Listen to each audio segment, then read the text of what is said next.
Hi friends, നമുക്കിന്നൊരു നാടൻ chicken കറി വെച്ചാലോ. അതിനാവശ്യമായ സവാള, തക്കാളി, പച്ചമുളക്, ചുവന്നുള്ളി, വെളുത്തുള്ളി, ഇഞ്ചി ഇവയെല്ലാം കഴുകി വൃത്തിയാക്കി തൊലി കളഞ്ഞെടുക്കുക.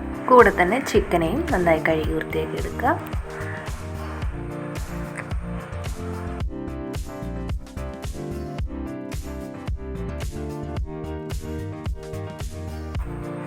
തൊലി കളഞ്ഞെടുത്തതും ചതച്ചുമായ ഒരു 15 എല്ലാം എടുക്കുക. ഒരു തക്കാളി ചെറുതായി അരിഞ്ഞത്, ഇവിടെ 4 സവാളയാണ് ഞാൻ നന്നായി അരിഞ്ഞെടുത്തിരിക്കുന്നത്. 3 പച്ചമുളകും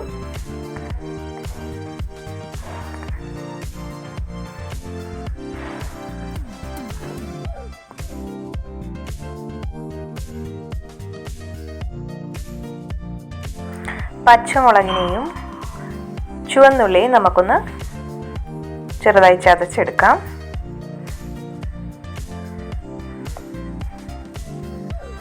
അടുപ്പത്ത് ചീനിച്ചട്ടി വെച്ച് നമ്മുടെ പൊടികളൊന്ന് വറുത്തെടുക്കാം.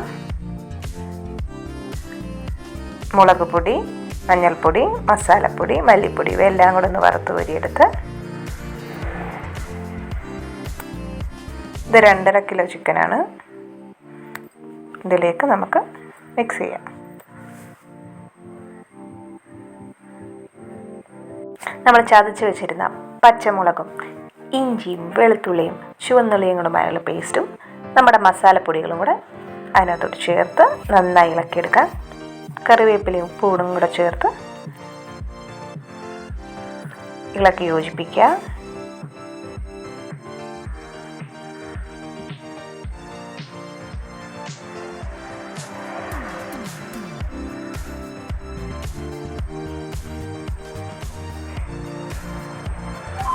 ഒരു പാത്രം അടുപ്പത്ത് വെച്ച് കുറച്ച് വെളിച്ചെണ്ണ ഒഴിച്ച് അതിലേക്ക് നമ്മൾ നന്നായി അരിഞ്ഞു വെച്ചിരിക്കുന്ന സവാളയും കൂടെ ചേർത്ത് വഴറ്റിയെടുക്കുക. ഒരു നുള്ളുപ്പ് ചേർക്കുന്നത് സവാള നന്നായി വഴണ്ട് വരാൻ സഹായിക്കും.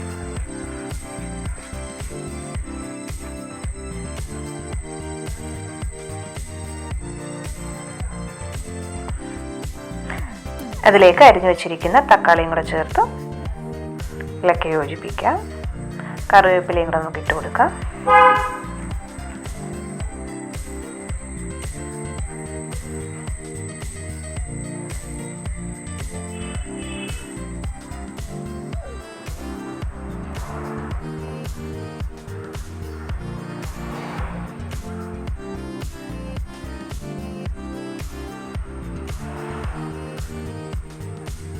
ഇതിലേക്ക് നമുക്ക് പൊടികളെല്ലാം ഒന്നും കൂടെ ചേർക്കാം. 1 സ്പൂൺ മുളക് പൊടി, 1 സ്പൂൺ മല്ലിപ്പൊടി, 1/2 സ്പൂൺ മഞ്ഞൾപ്പൊടി, 1/2 സ്പൂൺ മസാലപ്പൊടി, 1 സ്പൂൺ കുരുമുളക് പൊടി ചേർത്ത് നന്നായി ഇളക്കാം. നമ്മൾ ചിക്കൻ പുരട്ടി വെച്ചേക്കുന്നതിനകത്ത് എല്ലാം ഓരോ സ്പൂൺ വെച്ചായിരുന്നു ചേർത്തിരുന്നത്. നമുക്ക് ആ ചിക്കനും കൂടെ അതിനകത്തോട്ട് ചേർത്ത് നന്നായി ഇളക്കി ഒരു 15 മിനിറ്റ് അടച്ചു വെച്ച് വേവിക്കാം.